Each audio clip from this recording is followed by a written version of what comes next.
strong enough to brave the storm. Like I was saying, basically throughout this period in American history is when you have a resurgence to try to control the Native American problem. Throughout our Confederacy, our years as a Confederacy and Civil War, remember, we had to devote troops to try to protect the frontier, even though at times those troops kind of turned into bushwhackers and started assaulting the settlers out there. Following the Civil War, pretty much the frontier was abandoned.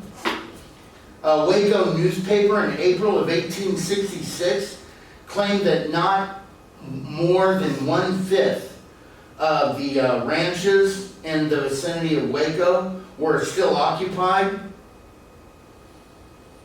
Later that year, there was a meeting in Denton where the citizens said, look, if this situation doesn't get any better by the beginning of next year, then we're just going to abandon the settlement. From May of 1865 to July of 1867, it showed that 163 people had been killed by the Indians, 43 carried into captivity, and 24 wounded. In 2 counties on the frontier, in Wise and Young counties, their population declined from about 3,752 in 1860 to only 1,585 by 1870.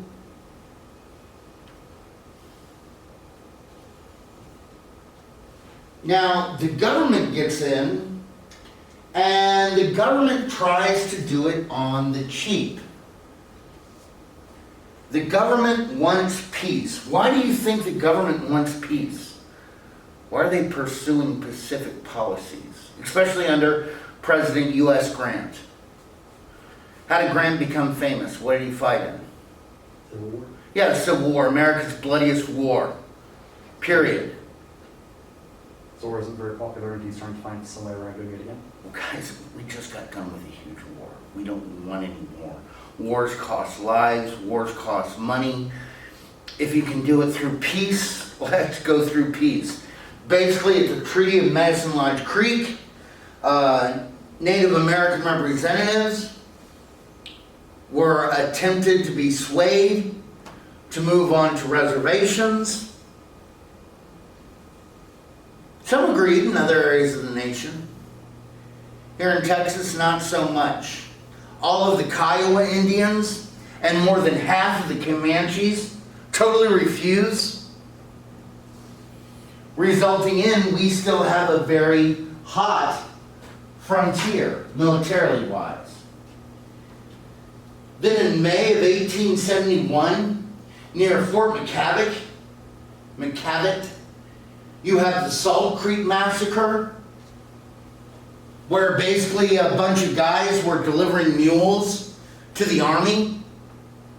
A dozen guys, not 12 dozen, but 12 guys were taking mules to the U.S. Army. The Comanches slaughtered them all and stole the mules. What are the results? Well, the results are the peace policy ain't working. And we're going to have to make a change. This is when a U.S. general or colonel by the name of Ronald Seidel McKenzie is dispatched to Texas. And he engages the Native Americans almost anywhere. And the majority of the time, it's the Comanche, who at this time were underneath the leadership of Quanah Parker. There's a picture of McKenzie, there's a picture of Parker. He had more than 4,000 men, including the Buffalo Soldiers, which were elite kind of unit of the army that were a mixture of Seminole and African American blood.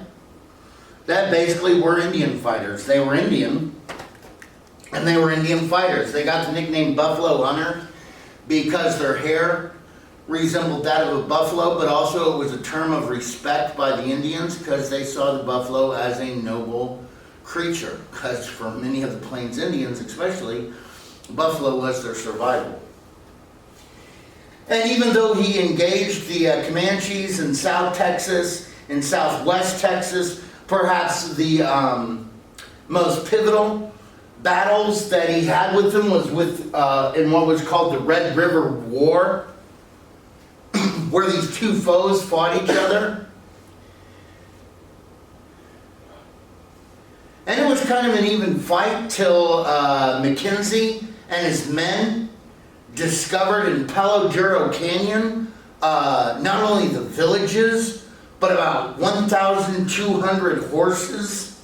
He discovered the horses, the reserve horses, and a lot of the horses that the Comanches were using. And he was able to capture this whole deal, which basically hamstrung the Comanches and they couldn't keep up the fight. So Quanah Parker was forced to surrender. Now you want to get, because it's Friday, you want to get into a little personal story. And they're actually both, well, one's kind of sad. The other one's kind of, well, the other one's sad too. Mackenzie, before he was sent to Texas, he fell in love with this girl. Susan Tudell, I believe her name was, in Florida. But he didn't feel like he was good enough for her. So he didn't ask her to marry him. And then he is sent to Texas to fight. Meanwhile, a younger lieutenant that goes in there, who's like 19 years her senior, he falls in love with her, he asks her to marry him, she says yes. So the love of his life is no more. After he goes through, and I mean, Mackenzie is brilliant, and just as Quanah Parker is, throughout the Red River Wars. But once the Red River Wars are over, it may have affected his mentality because he was asked to retire from the Army, which he felt was an insult. And then later on he's sent to a sanitarium where he's declared mentally unstable. And basically he dies at the home of his sister, never having married, and he and Susan never saw each other again. Meanwhile, Quanah Parker, he was half Anglo-American, half Comanche. Basically, his mom had been captured in Indian raids way back. And they were able to fight. The Rangers went in, they fought, they were able to rescue her after she had lived with the Comanches for about 2 years and get her back to captivity. Well, she didn't want to return to captivity. She had been married by the chief, and she did not want to return to captivity. Indeed, they had to like watch it, put a guard on her. Yeah. Return to freedom as in the U.S., you mean? No, she wanted to go back and live with the Comanche because she was married to the chief. She liked it out there. You know, I don't know what her home was like on the frontier. Anyway, she wanted to get back to the Comanche. They kept her, and I mean, she had a son and everything like that that was abandoned with the Comanche. And the guys who saved her thought they were doing a good thing. She dies in total misery. Anyway, Quanah works his way up, becomes a fierce warrior. After he's forced to go onto the reservation, he tries to use his fame and everything like that to better his people once they're, because I mean, after he's on the reservation, he does not try to escape, or he doesn't try to get his people to fight against it. And he uses his notoriety as well as the money he receives for like interviews to better his people. Now what really brought the curdling blow to the Native Americans, it basically was the depletion of the buffalo herds. And guys, these herds used to be mammoth.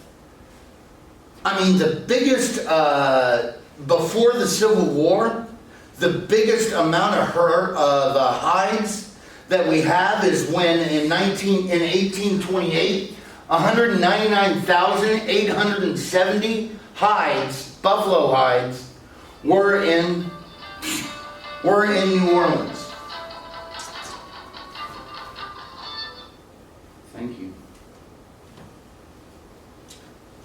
But guys, even though they killed that many buffalo, that didn't even really put into a dent into the vast herds that were waiting out there. That includes Native Americans that were hunting them. But then after the Civil War, starting in the 1870s, buffalo robes really started to become popular.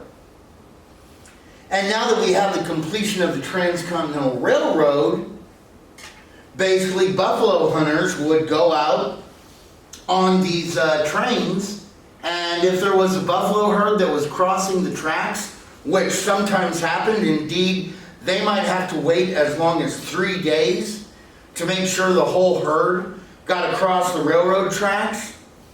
The buffalo hunters would just climb up to the top of the railroad cars with their buffalo rifles and just start picking off the buffalo, one after the other. And the buffalo wouldn't really react because they didn't know what was going on. And then they'd go out and they'd skin the buffalo and just basically leave their carcasses out rotting in the sun. Now, at the same time that this is going on, archaeologists have actually discovered that the Native Americans themselves are killing more buffalo than they could naturally resupply their numbers. So on every side, there's an overhunting of the buffalo. Also, farmers hate them. At places like Adobe Walls here in Texas, you had a group of about 5 buffalo hunters that decimated a whole buffalo herd.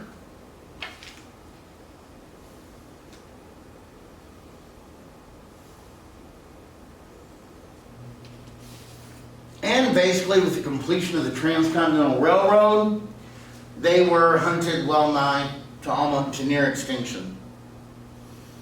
And for the Plains Indians, that was a tragedy, because the buffalo was their Walmart. You know, if you cured the skin one way, it would turn into loose, pliable leather. If you skinned it another way, it would turn into, loose, pliable buckskin. If you cured it another way, it would become very hard. Now, what's interesting, though, is, guess who owned the, because usually the teepees were made out of buffalo skin. You could either have a 3-skin teepee, which used the skin of 3 buffaloes, or a 7-skin teepee, which used the skin of 7 buffaloes. And guess who usually owned the house in the Plains cultures?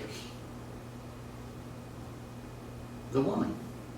Because she was the one who was responsible for curing and treating the leather. So if her husband wasn't treating her right, and her husband went out on a hunt, if he came back, couldn't find his teepee, his wife had abandoned him. Said, thanks for the ride, but enough of that.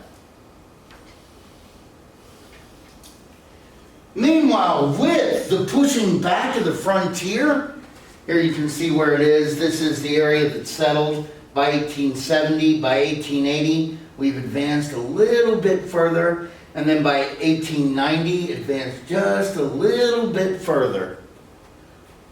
Remember, Texas is gargantuan.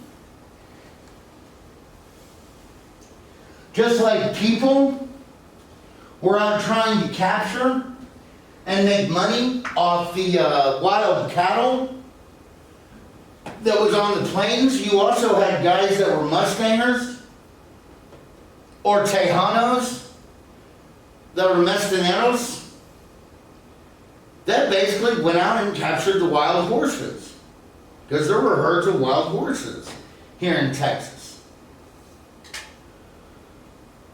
Also, once areas became settled, because usually ranching was something that was done on the frontier, and as the herds continued to press west, sheep and sheep herders would basically move in.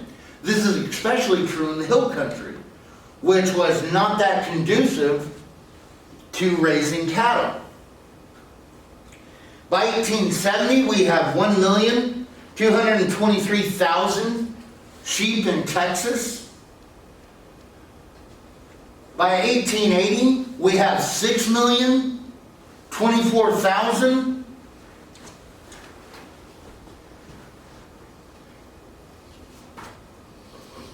And just to give you an idea of the economic impact of sheep, still, here in Texas, in 1995, even though there's only 1.7 million sheep, their wool generated more than $15 million in revenue to the state of Texas. Hay in the hay. Don't cry. Ready for the next one?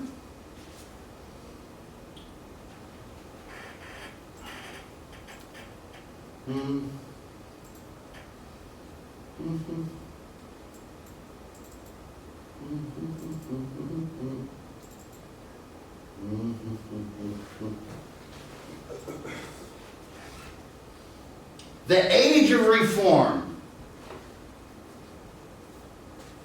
Even though I would argue that after 1896, this reform really slows down. Even though it still does sputter forward.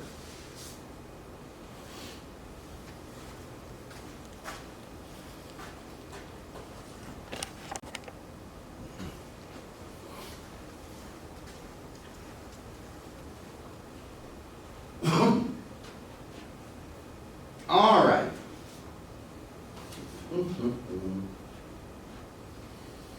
Agrarian revolt. Now guys, last time we talked a little bit about the Grangers.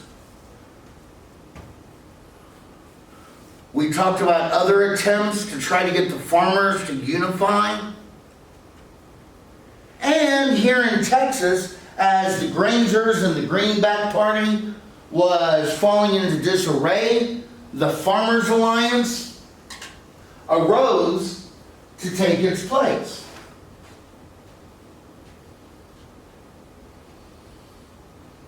Now, basically, what did the Farmers Alliance offer? It offered social and recreational opportunities that, just like with the Grange, in English please, soon turned into political action. Indeed, here in Texas, the very first Farmers Alliance was actually a group of ranchers in Langtree that got together to try to cooperatively deal with cattle rustlers.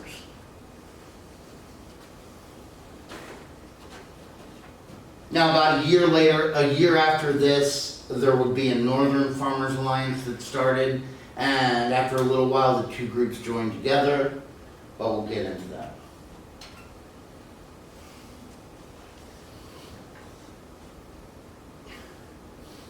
Now, the Farmers Alliance grew fastest in the South and Midwest, where tenancy rates were the highest. They saw the collective action of the alliance offered as a way to receive relief from their chronic indebtedness, declining prices, and devastating droughts.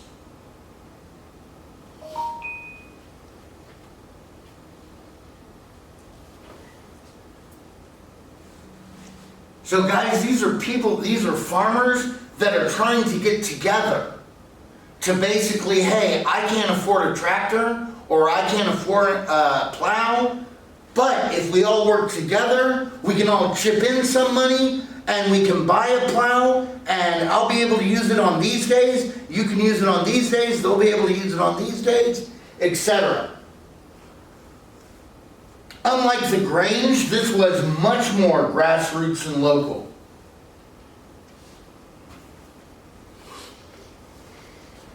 Oh, and because you guys like writing notes,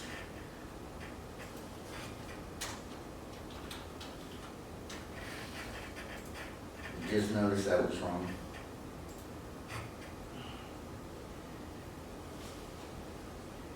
And in 1886, a white minister in Texas organized the Colored Alliance.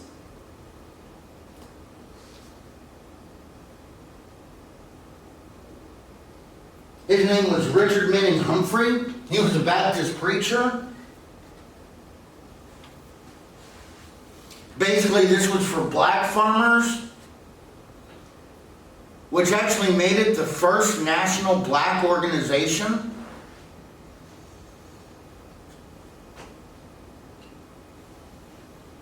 And was it popular? Well, nationally, by 1890, you had more than 1.5 million farmers in the Farmers Alliance and more than 1 million farmers in the Colored Alliance.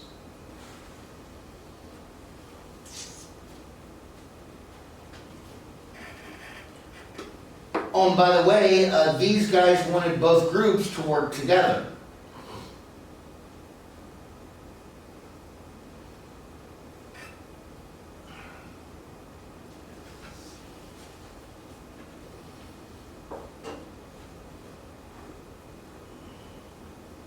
Now, what did you have to do if you wanted to be a member? You had to be a man or a woman. You had to be 16 years old. You had to be of good moral character, believe in God, and be an industrious citizen.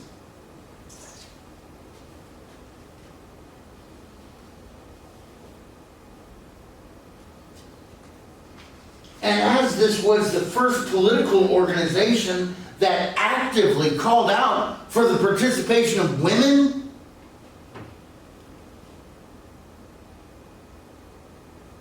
it was seen as a shock to some. Indeed, one North Carolina woman explained the importance of women to the group.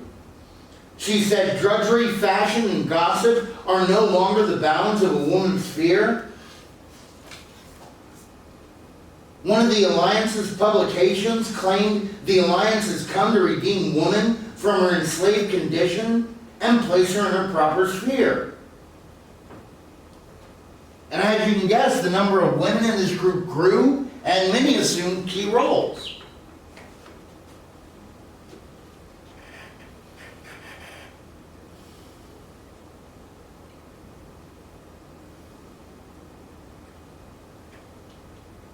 Ready for the next one? Now, meanwhile, in searching for allies at this same time, you also had the Women's Christian Temperance Union that was trying to prevent the sale and manufacture of alcohol.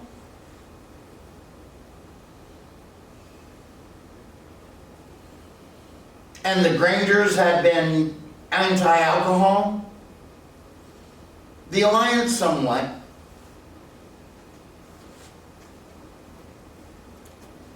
Indeed, they took a vote here in Texas if we should prohibit liquor, which was defeated.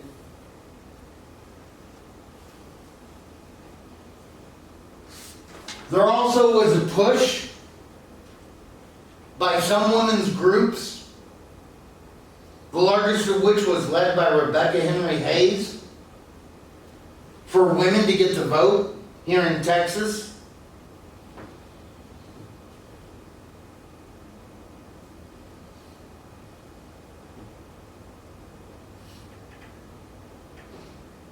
Ready for the next one? Now, basically, what was their economic program? Similar to the Grangers, they wanted to own their own cooperatives, exchanges, and agencies. Indeed, by 1890, they had generated over $10 million. And Dallas built a huge exchange where a guy by the name of Charles McCune basically wanted farmers, hey, we've been shafted by the brokers, so basically we're going to broker our own crops now. We're going to sell our own crops. We're not going to go with what they're going to give us. Indeed, we're going to open our own stores. We're going to have Alliance stores that sell, Alliance members sell to Alliance members. So we're going to have Alliance members selling plows to other Alliance members, clothes, food, everything like that. Sounded like a great idea. And by the way, we're going to use Alliance money because we're going to totally cut ourselves off the grid. And this Alliance money is only going to be accepted by Alliance stores. The only deal is, in order to get something like that done, what do you need? Financial capital to print out currency. Yeah, you need money. And who are you going to get money from? Farmers who currently don't have any. Huh? No, where are you going? No, like say you have a brilliant idea. Because guys, I'm going to tell you what, you drive around right now, what do you see? You see a lot of closed stores. You know what you should see? Opportunity. You know why? Because this pandemic ain't going to last forever. This lockdown ain't going to last forever. People are still going to need to be entertained. That's opportunity out there. You send capital and usually an investor. You're going to need and banks. Give me a loan. And guys, they're proposing a system that is totally going to make them independent of banks. So do you think the banks are going to support them? No. Sorry, Charlie.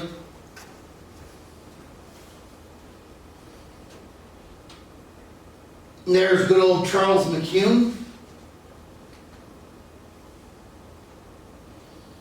And after Grover Cleveland had vetoed a relief bill for drought-stricken farmers here in Texas, which he'd done back in 1866, members began to leave the Democratic Party to carry out the political fight for their own concerns. Now, guys, during this time, for Southerners to leave the Democratic Party, that was a big deal. In 1887, Charles McCune is elected president of the Alliance, which, by the way, had its headquarters here in Dallas.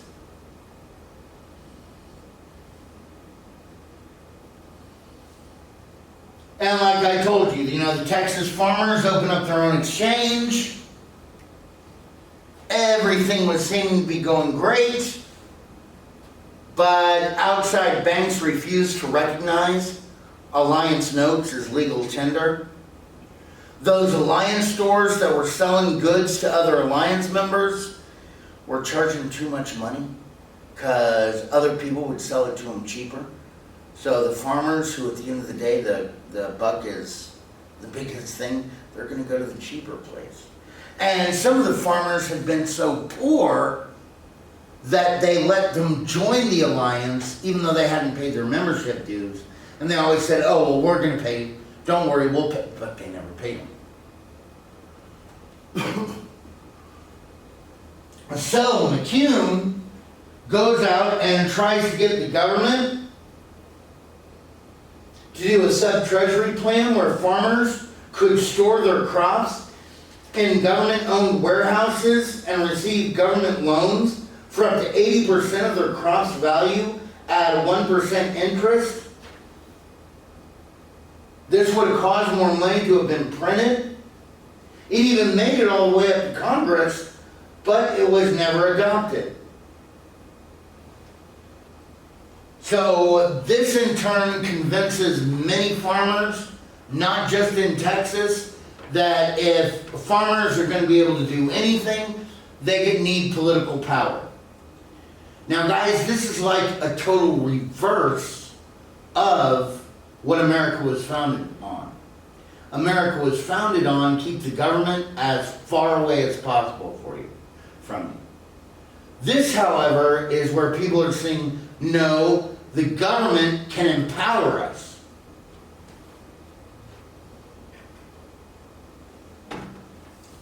And in the West, they have a lot of successes. This is the beginning of what is known as the People's or the Populist Party.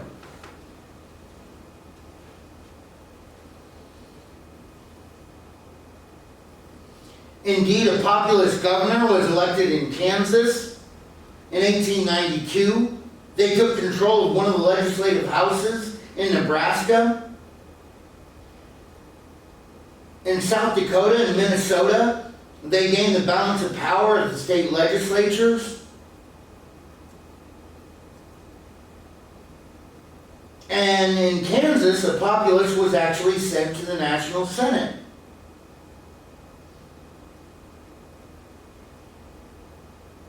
You had women like Mary Elizabeth Lease, who was a female leader in Kansas, who urged farmers to raise less corn and more hay. Now, she was also a member of the Knights of Labor. And that picture of that guy right there, that's sockless Jerry Simpson. He wasn't even American. He was a Canadian who'd worked on steamships before he bought a farm in Kansas. So he buys this farm in Kansas, and they go and they start the farm, and his daughter gets killed in a farm accident, which is like really devastating, as you can guess. And both he and his wife say, you know what, we can't live here anymore. Let's move to another part of the state. They move to another part of the state where now they're going to be ranchers. They buy a whole big huge cow herd. That winter, blizzard strikes, and his whole herd is wiped out. So he's got nothing. Except he decides that he's going to run for government. In 1890, he campaigned for Congress. He stated man must be given access to the land or he is a slave. He told those who stood in his way, you can't put this movement down by sneers or ridicule, for its foundation was laid as far back as the foundation of the world. It is a struggle between the robbers and the robbed. Well, how did he get his nickname? You know, Sockless Jerry Simpson. Well, he got his nickname because he didn't wear socks. And one time he was at a meeting, and the Republican that was against him joked at the fact that he didn't have any socks on. You know, can't believe you're actually listening to this guy that doesn't even have socks. To which, of course, Jerry Simpson says, yeah, you're right, I don't have fine silk hosiery like you. I'm just Sockless Jerry. And of course the crowd, many of which probably didn't have socks as well, really were excited about that. And the nickname stuck.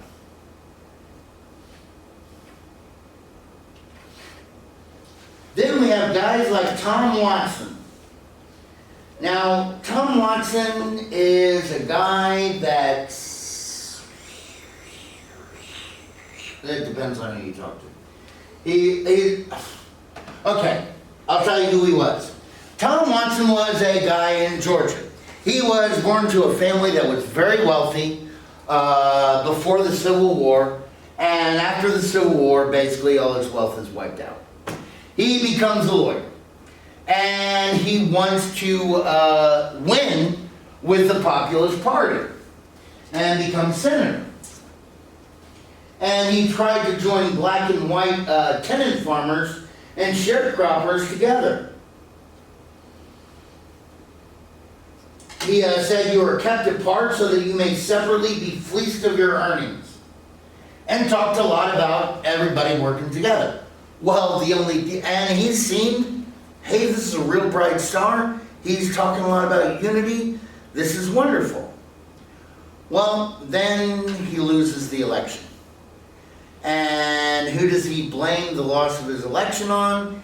He blames the loss of his election on the fact that he tried to join black and white tenant farmers together. So he basically does a total 180 and then is big on segregation, on trying to keep them apart. But for a little while, he's a bright light.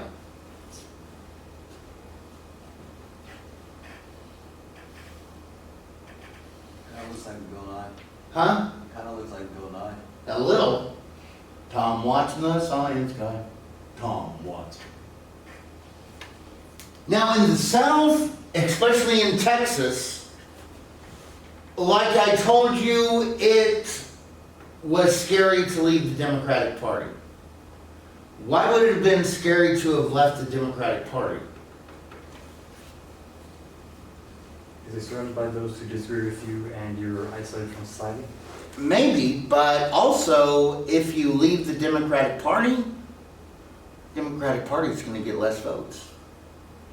Who's the other party that might win? Who's the other party? Yeah, the Republican Party. Oh, and by the way, guys, unless you forgot, the Republican Party was the party that basically came down to the South, forced Reconstruction. We had devastation of the Civil War. We had guys like Edmund Davis rule us here in Texas. Totally changed everything, and that was scary to a lot of Southerners. So, instead of leaving the Democratic Party, what they did a lot in the South is kind of the exact opposite, where it shows the Populist Party eating the Democratic Party. But, basically, I guess you could say that, because they tried to influence the Democratic Party to get more and more tenets of what the poor farmers wanted. And were they successful? Well, they were able to get 4 pro-alliance governors elected, 7 pro-alliance legislatures, 44 pro-alliance congressmen, and several senators.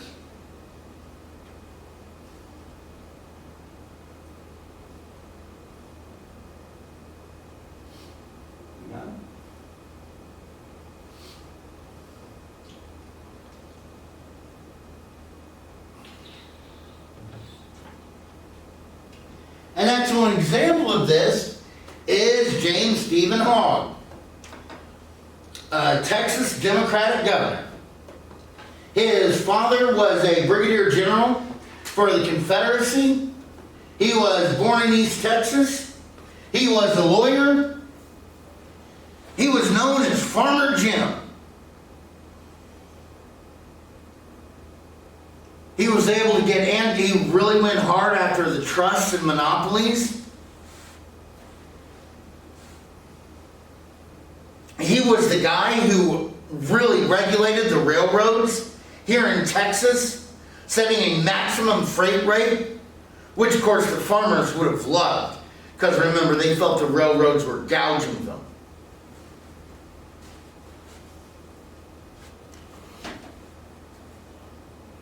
And he totally increased the milling and manufacturing of cotton, which means that it gave that crop a higher price. And that was still kind of the king crop here in Texas.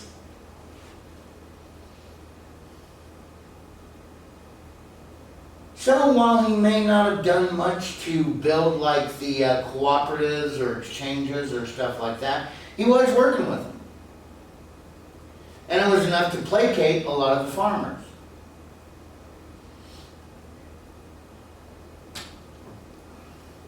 Got it? Well, then nationally you have the Populist Party that begins. It was formed in Cincinnati in May of 1891. Basically, delegates from the farm, labor, and reform organizations joined to discuss political strategy and to form a new group called the People's Party.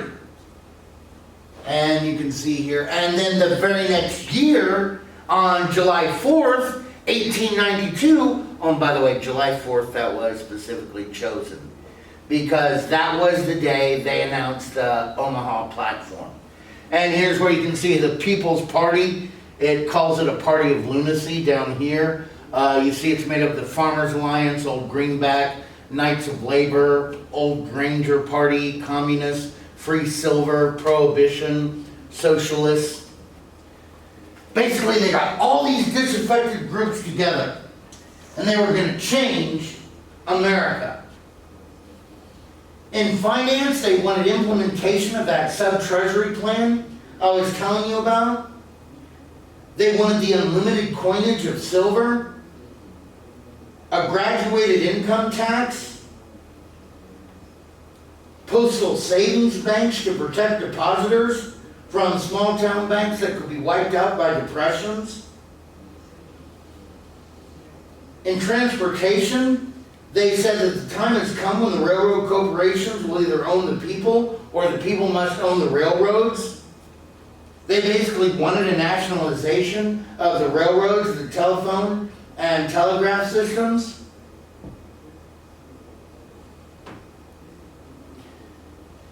In land, they wanted to reclaim from the railroads and other corporations land given in excess of their actual needs.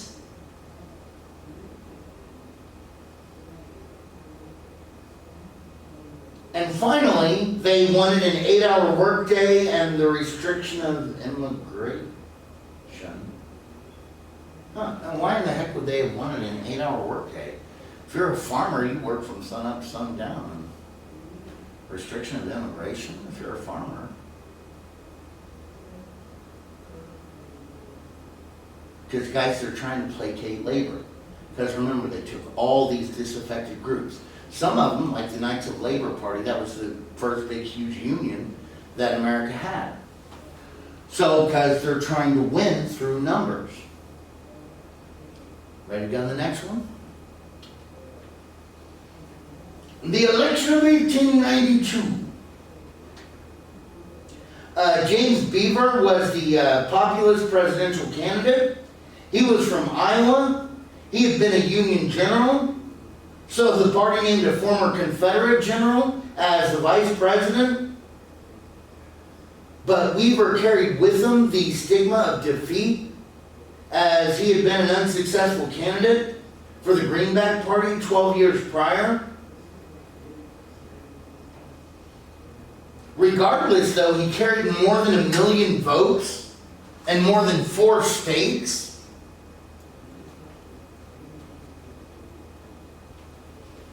Even though, if you notice, even Texas, where the Southern Farmers Alliance began, had its headquarters here in Dallas, it voted Democrat, as did most of the other southern states.